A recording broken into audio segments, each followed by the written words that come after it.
Ashanti and Nelly first met in 2003 at the Grammy Awards press conference. They started dating, although they never publicly confirmed their relationship. They broke up around 2013 due to not being on the same page and infidelity allegations. After nearly a decade apart, they reconciled and gave love another chance. While fans have been cheering them on every step of the way, the space in between their breakup and the reconciliation tells a far more complex story about human attachment, nostalgia, and the intricate pull of unfinished business.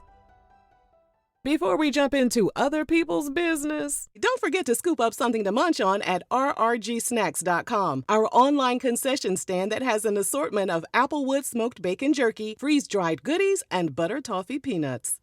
When couples part ways after a long period together, it's rarely a clean break. Psychologists often refer to this as an attachment rupture, where the emotional bond doesn't fully sever, even when the relationship formally ends. For Ashanti and Nelly, nearly a decade apart didn't dissolve that connection. It merely forced it beneath the surface. Time apart can distort memory, especially in romantic contexts. When the dust of a breakup settles and the immediate pain subsides, the brain tends to filter memories through a rose-tinted lens. This is known as rosy retrospection, a cognitive bias where we recall past experiences as being more positive than they were. It's part of the reason ex-lovers can feel drawn back to each other after years apart. The brain selectively edits out the difficult moments and amplifies the highlights, such as the inside jokes, shared ambitions, and the sense of safety that comes with familiarity. For public figures like Ashanti and Nelly, returning to each other now doesn't just mean rekindling romance, it means revisiting a younger, more hopeful version of themselves. Psychologically, this can be risky, because old patterns rarely disappear just because time has passed. Unless both partners have done the work to understand why things fell apart in the first place, they're prone to unconsciously recreate the same dynamics. Now let's take a trip back to October 2017. While in Washington on tour with Florida-Georgia Line, Nelly was taken into custody after a 22-year-old college student named Monique Green accused him of taking advantage of her in his tour bus while it was parked in a Walmart parking lot. The woman said that after the alleged act was committed, Nelly pushed her off the bus and threw $100 at her in the parking lot.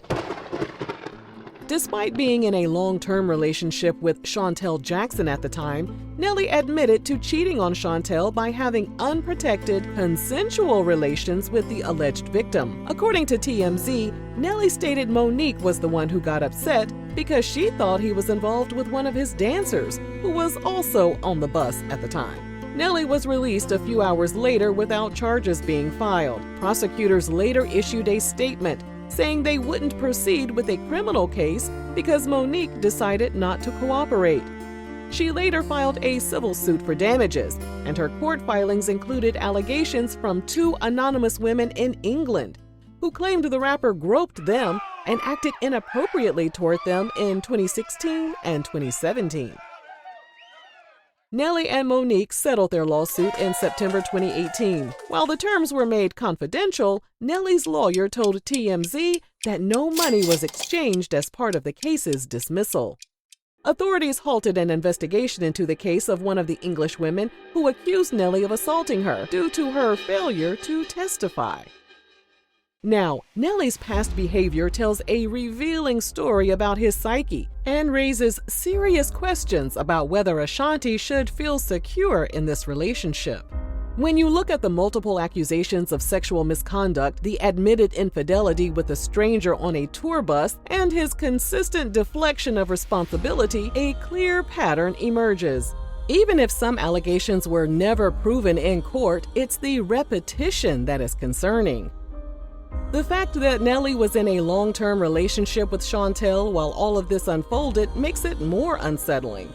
Rather than working to repair the trust he violated, he ended the relationship without any visible sign that he had done the difficult work of confronting his behavior.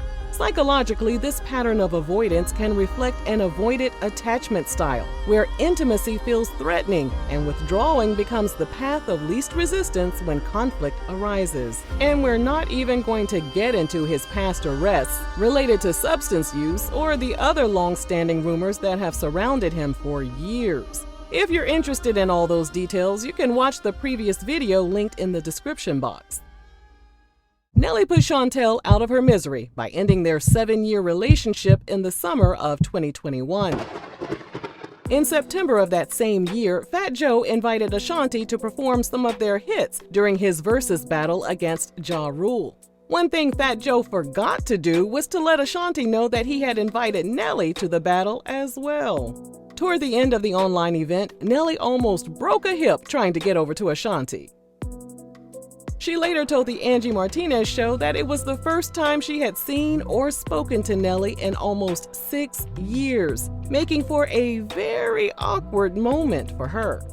At the time, Ashanti wasn't interested in getting back with him. She told Angie Martinez that she was in a new relationship with someone else and was very happy. 2022 rolled around, and on February 8th of that year, Nelly accidentally uploaded an intimate video of himself getting some sloppy toppy to his Instagram story. He quickly deleted the footage and said in a statement to TMZ, "I sincerely apologize to the young lady and her family. This is unwanted publicity for her, them. This was an old video that was private and never meant to go public." 6 days later, which was Valentine's Day, Nelly and Ashanti linked up in Las Vegas for their first official date. While some might see this as a romantic gesture, others would argue it was an unsettling pivot from public scandal to rekindled love. Psychologically, this jump from the intimate video being posted to him meeting Ashanti for their first date suggests a man who either compartmentalizes his life so effectively that he doesn't connect consequences to his actions, or someone who uses big romantic gestures to distract from his missteps. This is sometimes referred to as crisis bonding. When a person feels exposed or humiliated, they may instinctively pull someone close to reassert control over their public image and soothe their own anxiety. For Ashanti, stepping back into his orbit at this particular moment is equally complex. There's a possibility she felt compelled to appear unbothered by his messiness to signal that she was above petty judgments and fully committed to starting over. But it also raises an unsettling question. Why would anyone choose to begin a reconciliation in the immediate aftermath of such a humiliating controversy? From there, they performed at several events, and in May 2023, a source confirmed to Entertainment Tonight that they had officially reunited after nearly a decade apart. Another insider told People magazine that the couple was taking things slow, even though just a year earlier, Ashanti had shared that she felt ready to settle down and start a family. Ashanti got pregnant, and they secretly tied the knot in December 2023. Nelly told the Bootleg Kev podcast that he decided it was time for them to get married because he didn't want Ashanti to be a baby mama. He added, "Because we already knew where we were in life. If we're back like this must be what it's supposed to be."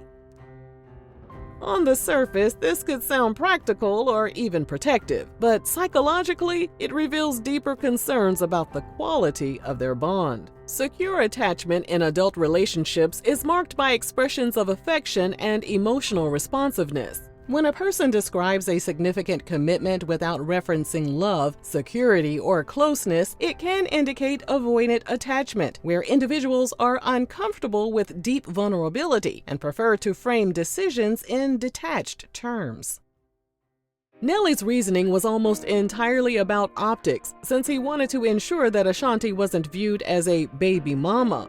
When individuals make choices to avoid shame, like worrying about what others think of a partner having a child out of wedlock, those choices are inherently defensive rather than wholehearted. This doesn't mean Nelly doesn't care about Ashanti. However, the absence of emotional language such as love, respect, or joy raises concerns about whether the relationship was rebuilt on a strong foundation. Marriage should not be a strategy to manage perceptions. It should be a choice rooted in mutual devotion and clarity. Otherwise, it risks becoming a transaction rather than a partnership, one in which both parties may later feel unseen and unfulfilled. So, Nelly said he married Ashanti because he didn't want her to be a baby mama. However, decades ago, he had no issues about fathering 2 children with his then-girlfriend. His daughter Chanel and son Cornell were both born long before he ever considered putting a ring on anyone's finger. So what changed? Why is marriage suddenly a badge of honor he wanted to bestow on Ashanti when he didn't feel compelled to offer the same to the mother of his first children? From a psychological perspective, this is where you see how much a person's narrative about themselves evolves as they age and as their circumstances shift. Today, Nelly is a 50-year-old man whose reputation has taken several hits. It's possible that marrying Ashanti wasn't just about protecting her image, it was about rehabilitating his own. It also hints at selective principles. Ashanti is a global celebrity with a polished reputation, so marrying her shields both of them from judgment in ways that his past relationships never required. She gave birth to their son, Kareem Kincaid Haynes, on July 18, 2024. And then in May 2025, Peacock announced the couple would be starring in a reality show called Nelly and Ashanti, We Belong Together. Stop! Yo, our new show is coming out soon. Our new show is coming out soon. It ain't as raw as this. Put your phone down. No. Hang up. I'm not hanging up. Hang up. On the surface, a couple signing up for a reality show may seem like an innocent and even fun decision. However, if you scratch beneath the surface, more complex psychological and relational dynamics are usually at play, especially for public figures with extensive histories. According to psychologists, publicizing your relationship can be an unconscious attempt to solidify or prove its legitimacy to the outside world. In other words, if people see it, it must be real. This is sometimes called performative intimacy, where the couple's bond becomes a kind of performance they hope will convince themselves as much as their audience. So while fans might see the reality show as proof they finally found their forever, psychologists would caution that public exposure is as likely to fracture a relationship as it is to strengthen it. And that makes the choice to televise your love story less about confidence and more about a need for reassurance. As soon as the show premiered in June 2025, the cracks in their marriage were more than obvious. The show documented Nelly grappling with the decision of whether to perform at Donald Trump's 2025 inauguration. Viewers quickly noticed that his deliberation seemed focused almost entirely on his own ambitions and the chance to be part of a historic event, rather than considering how his wife felt about it. Meanwhile, it was clear that Ashanti and her mother disagreed with the idea. Still, Ashanti appeared to be putting on the face of a supportive wife, even as her body language suggested hesitation. They asked Big Head to perform for the inauguration. This is very emotional for me. My dad was heavy into civil rights. He marched on Washington. You ain't talking about divorcing me or no shit like that. Because I'm doing it. You doing I it? talked to you 2 seconds. Yeah, I'm doing it. Psychologically, this kind of dynamic can quietly damage a relationship. When significant decisions are treated as individual pursuits rather than shared choices, it reinforces emotional distance. Over time, partners may start to feel unheard, unseen, or like their values don't carry equal weight. This pattern, where one person prioritizes their goals while the other suppresses their discomfort to keep the peace, often breeds quiet resentment. And when that resentment goes unspoken, it rarely stays buried for long. In another episode, Nelly openly shared that he planned to be a hands-off parent until their son was old enough to communicate his basic needs. I said, baby, I give you the world. I just ain't changing no diaper. Oh my God. It's just with the baby. It's a lot. Well, listen, it's all you. I ain't gonna even lie. You know, I ain't got nothing for him. Absolutely not, I know. Until he can say, I'm hungry, until he can say, I need to use the bathroom, it's gonna be a lot in your lap. But as soon as he started walking, I told him, I said, enjoy, because as soon as he get to walking and talking, he with the crew. Some might argue that at 50 years old, Nelly is simply exhausted by the demands of caring for an infant, especially since his older children are already adults. But to many, his attitude came across as dismissive and insensitive. By framing the newborn phase as entirely Ashanti's burden, he effectively distanced himself from one of the most critical periods of bonding in a child's development, and no amount of money or hired help can change that. Psychologically, this dynamic is damaging on multiple fronts. For Ashanti, taking care of nearly all the early caregiving responsibilities can create feelings of isolation and resentment. New mothers already face enormous pressure to do everything right, and when their partner steps back, it reinforces the idea that the work of raising a child is hers alone. This can erode a sense of partnership and leave her unsupported during a vulnerable time. For the baby, consistent nurturing and interaction with both parents are critical. According to developmental psychologists, early bonding lays the foundation for a secure attachment, which in turn affects a child's emotional regulation and sense of safety. When a father consciously delays involvement, it risks weakening that early connection.